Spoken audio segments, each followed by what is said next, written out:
আজকের আমি আমাদের পৃথিবীতে আমাদের শেষে যেগুলি ঘটবে তার মধ্যে আমাদের নবী যেগুলো বলে গিয়েছে সেগুলো ঘটছে বা বাস্তব হচ্ছে। আজকের দিনে দেখতে গেলে আজকে 30শে জুলাই ভূমিকম্প হয়েছে রাশিয়া থেকে এবং সুনামিও হয়েছে। প্রচুর ব্যাপক ক্ষয়ক্ষতি, বিল্ডিং টিল্ডিং সব ভেঙে গিয়েছে। এবং তার সাথে সাথে জাপ জাপানে জাপানেও তো কিছু জায়গায় ক্ষতি হয়েছে এবং আমেরিকার মতো জায়গায় সতর্কতা জারি করা হয়েছে। কিছু কিছু জায়গায় ক্ষতি হয়েছে, তারপরে কিছু কিছু রাষ্ট্রে তারাও সতর্কতা জারি করেছে। এই ভূমিকম্প বা সুনামি যে হচ্ছে এর পিছনে রিজন কি হতে পারে? রিজন হচ্ছে এটাই যে আল্লাহ বলেছেন যে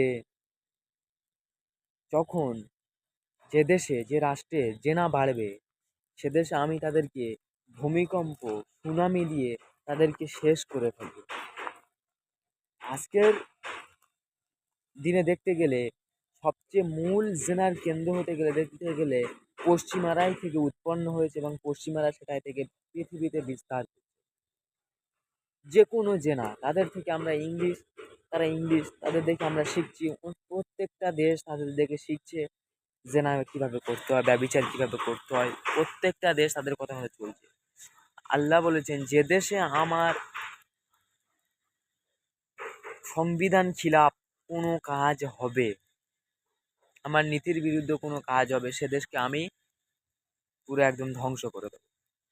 ভূমিকম্প দিয়ে, ধস দিয়ে, সুনামি দিয়ে, যে কোনো না যে কোনো আল্লাহ শাস্তি দেবেই, শাস্তি দেবেই। এটাই নবীরও ভবিষ্যৎবাণী যে কিয়ামতের আগে আগে, পৃথিবীর শেষ প্রান্তের আগে আগে পৃথিবীতে বড় বড় ভূমিকম্প হবে। সে ভূমিকম্প আমরা হয়তো দেখতে পাই না, কিন্তু যদি আমাদের বেঁচে রাখে আল্লাহ, আমরা হয়তো ইনশাল্লাহ সেসব সামনে মুখোপক্ষ হব বা সামনে আমাদের আসতে চলেছে। সেই জন্য আমরা সবসময় আমাদের ইসলামিক নীতির ওপরে, আমাদের ইসলামিক কালচারের ওপরে চলার চেষ্টা করব। কেননা শেষ জামানায় নবী বলে গিয়েছেন যে মুসলমানদের উপর বড় বড় ফিতনা আইবে, বড় বড় অভাব অশান্তি অনেক রকম কিছু আইবে, বালা মুসিবত আইবে। সেগুলোকে যদি তারা তাদের রবের রাস্তায় ঠিক মতো অনুসরণ না করতে পারে তাহলে তারা ধ্বংস হবে। যেমন ধ্বংস হচ্ছে জালেমেরা, যেমন ধ্বংস হচ্ছে পশ্চিমারা, যেন আল্লাহ তাদেরকে জিনা করাচ্ছে, আল্লাহ তাদেরকে শাস্তি দিচ্ছে জিনার অপরাধে। ঠিক তেমনই তাদের দেখে যদি আমরা শিখি, আমরা সেগুলোকে অ্যাপ্লাই করি পশ্চিমাদের কাছ থেকে, তাহলে আমাদেরকে আল্লাহ সেম শাস্তি দিতে পারে। তাই আমরা আমাদের ইসলামিক নীতি কালচারের উপর চলার চেষ্টা করব। কেননা এই শেষ জামানায় আরও অনেক কিছু ঘটবে, অনেক বিপদ আসবে। সেগুলো থেকে আমরা বাঁচতে চাই, সেগুলোকে যদি আমরা সতর্ক থাকতে চাই, সেটা একমাত্র আমাদের ডাল ধরা উচিত। সেটা হলো আমাদের নিয়মটাকে, আমাদের ইসলামিক নীতির উপরে চলার উচিত। কেননা যখন আপনি আপনার অন্য বেধর্মী লোক বা জেলেমদের কাছ থেকে আপনি শিক্ষা নিয়ে তাদের একটা অ্যাপ্লাই করবে, আল্লাহ তখন বরদাস্ত করতে পারবে না। যে পশ্চিমারা যা করছে আমরা তাদেরকে দেখে দেখে শিখছি, সেগুলো শেখার পরে প্রত্যেকটা দেশ এখন পশ্চিমাদের কাছ থেকে শিখছে। প্রত্যেকটা দেশ, ভারত, পাকিস্তান, বাংলাদেশ, সমস্ত রকম দেশ তাদের কাছ থেকে শিখছে। তাদের কাছ থেকে জেনা কিভাবে করতে হয় শিখছে। তারা সমস্ত কিছু পৃথিবীতে ছড়িয়ে দিচ্ছে যাতে মানুষ আমাদের দেখে অনুসরণ করে। আর আমরা তাদেরকে ইয়াং জেনারেশনটাকে জেনা দিয়ে ভরিয়ে দেবো যাতে পরবর্তী এদের তাদের কোনো কিছু না যেন করতে পারে। তাই আমরা সবসময় সতর্ক থাকবো আমাদের রবের দুঃসংবাদের থেকে। কেননা আমরা যদি রবের খেলাফ কোনো কাজ করে বসি তাহলে রব মেনে নিতে পারবে না। এজন্য যেমন রাশিয়া, জাপানি এদেরকে যেমন শাস্তি দিচ্ছে ঠিক তেমনই আমাদেরকে দেবে। তাই আমরা সবসময় আমাদের আমাদের ইসলামিক নীতির ওপরে চলার চেষ্টা করব। আমরা যেরকম ভারত বাংলাদেশ এখন আল্লাহ বলেছেন যে পানি বা বৃষ্টি বর্ষিত হয় আমার রহমত থেকে। এজন্য আমাদের এখানে আল্লাহর রহমত হচ্ছে যে আমাদের এখানে পানি হচ্ছে, কোনো গরম নেই। আল্লাহ আমাদের উপরে খুশি আছেন যে আমরা কোনো গুনাহ করছি না, করছি বাট প্রত্যেকে গুনাহগার, প্রত্যেক করছে। তারপরে ওদের তুলনায় যেমন করছি না, ঠিক তেমনই আল্লাহ আমাদেরকে সন্তুষ্ট হতে আছেন বলে আজ আমাদের রহমত বর্ষিত করছেন। এই রাশিয়া ইউক্রেন এরা প্রচুর নষ্টামি, এরা চায় ইসলামকে শেষ করে দিয়েছে, ইসলামের মেন মাথাকে কিভাবে ধ্বংস করতে হয় সমস্ত। এই ইউক্রেন যেভাবে ইউক্রেন রাশিয়া বা এই ফিলিস্তিনকে যারা মার খাচ্ছে, বা ফিলিস্তিনের ছোটো ছোটো বাচ্চাদেরকে নির্মমভাবে হত্যা করছে, মা বোনদেরকে ধরে নানা রকম শাস্তি দিচ্ছে, এসব আল্লাহ সহ্য করবে না। হয়তো ইসলামের জয় একদিন হবে, ইসলামের জয় নিশ্চিত। রসুল সাল্লাহ সাল্লাম বলে গিয়েছেন যে মুসলমানরা বিজয় করবে ফিলিস্তিনের ওপরে। সেই এখন যে অত্যাচারিত নিপীড়িত নির্মমভাবে তাদেরকে হত্যা করা হচ্ছে, এর জন্য আমাদের মুসলমান কোনো দেশ খুব একটা সাড়া দিচ্ছে না। ইরান যখন আমেরিকার সাথে যুদ্ধ লাগলো, যে প্যালেস্তাইনের যুদ্ধ লাগলো, তখন আমরা সবাই সব দেখছি যে ইরান একজন ভালো পক্ষের মানুষ হয়ে দাঁড়িয়েছে। আমরা কেন কিছু করতে পারছি না? এই পাকিস্তান পুরো সাক্কা ইসলামিক রাষ্ট্র, তারপরে মালয়েশিয়া, বাংলাদেশ, কিছু কিছু রাষ্ট্র আছে যারা ইসলাম শাসন করছে, ইসলামিক মুসলমানরা শাসন করছে, তারপরেও তারা অন্যায়ের বিরুদ্ধে কথা বলতে ভয় পাচ্ছে। কেন ভয় পাচ্ছে? যে তারা তাদেরকে ইংরেজরা বা ব্রিটিশরা বা পশ্চিমারা তাদেরকে একদম শেষ করে রেখেছে, মাইন্ডসেট আলাদা করে রেখেছে জেনা দিয়ে ভরপুর দিয়ে। তারা চায় তাদের শাসনটাকে না যেন তাদের কবল থেকে তুলে আমরা অন্য জায়গায় না করতে পারি।